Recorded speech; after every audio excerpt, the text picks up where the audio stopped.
నేను 5వ తరగతి చదువుతున్నాను. నేను చెప్పబోయే కథ బుర్ర కథ.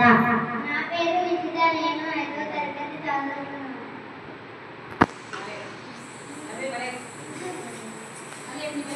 అక్క ఈరోజు చెప్తున్నావు ఎల్లమ్మ కథ, కోటమ్మ కథ, మైసమ్మ కథ.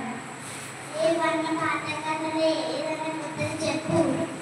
పద్మనాభపల్లె విద్యార్థుల కథ చెప్తుందామా? మన భారత మాతకు జయము జయము. చదువిచ్చిన సరస్వతి తల్లి చల్లగా చూడమ్మా. శిశులకి శ్రీ మహాలక్ష్మి కరుణ చూపవమ్మా. శత్రుదేశము చేసడి దుర్గా జయము నీకమ్మా.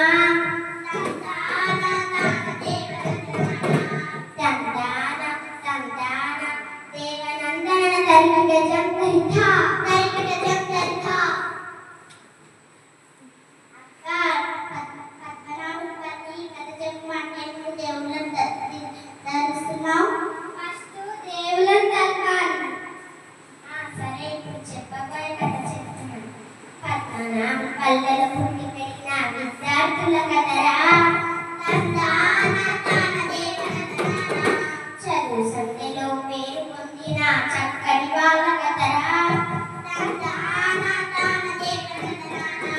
ఓటమి నేరుగా పోరాడే బడి పిల్లల కథరా.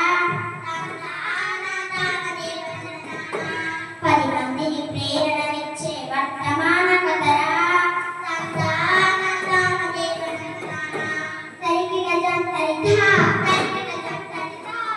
చదువుల కోసమే కుస్తీ పట్టారురా. ప్రైవేటు పిల్లల్ని ఎదిరించారురా. అన్నిటిలో వారు తేరారురా. కేటికేయడానికి మంచి ప్రగతి సాధించారురా. వినరా సోదరా, చదువుల తల్లి దీనగాథ ఎప్పుడు, నీరు పేదగాథ ఎప్పుడు.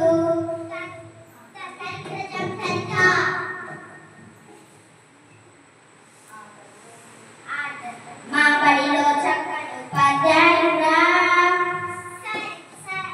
ప్రధాన ఉపాధ్యాయుల సహకారంతో ఏదైనా మేము ముందుంటా. బలానంటి బలి తమ్ముడా, వేలు బలను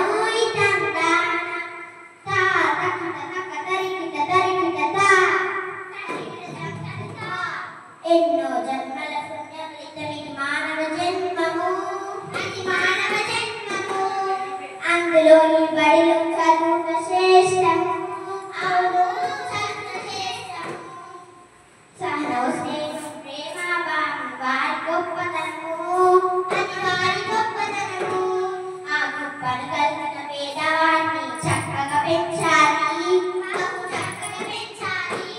అప్పుడే ఇల్లు దేశం అభ్యున్నతి పొందు. ఒట్టి వారిని నడిచిపెట్టుట అన్యాయను. తరికిన జంతరిత ఓ భారతీయుడు బాలబాలుడా, వినవయ్యా వీణుల విందుగా. తెలుసుకోవయ్య చరితను ముందుగా. అక్షరామాలను నేర్చేరా. తెలుగు చక్కగా చదివేరా.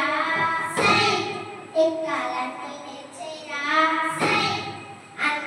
అన్నిటిలోనూ అన్నిటికన్నా చదువు. పరిసరాల విజ్ఞానము. సంగీత శాస్త్రములో ఏది చదివినా ఏది రాసినా తనకు.